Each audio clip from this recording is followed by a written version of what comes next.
Terve taas. Hyvää huomenta ja hyvää joulukuun 6. päivää, eli Suomen itsenäisyyspäivää. Toivottavasti kaikilla on mukava ja rauhaisa itsenäisyyspäivän vietto edessä. Linnan juhlia katsellessa ja mukavia ruokia haukkaillessa. Ja toivottavasti Harry Potter-kalenteri antaa meille jotain mukavaa myös. Ei välttämättä saada mitään Suomen itsenäisyyspäiväteemaista, varsinkaan kun siellä on Luihuisen luukku taas edessä. Täällä on hahmo. Ihan kauheen hyvä näissä hahmoissa en ole. Katsotaanpas. Mutta.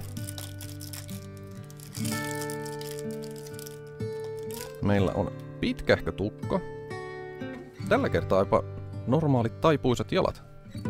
Harry Potterilla ei ollut. Minne meni pää? Tuon. Ja päässä meillä on jälleen kerran iloinen tai uhmakas hymy ja kovin pelokas. Pistetään toi iloinen puoli. Ja tukka päälle ja... Oho. Kyllä se taitaa olla murjottava myrtti. Näin mä sen ainakin uskoisin. Saadaanko mä... En oo ennen huomannut, että on tällaisia pehmeitä osia leikoissa. Ihan mukaan. Ja kyllä se taitaa olla murjottava myrtti. Nyt se on siinä naamallaan.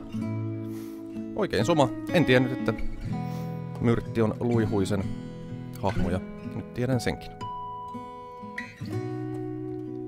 Mutta kerran vielä. Oikein mukavaa ja rauhallista itsenäisyyspäivää itse kullekin.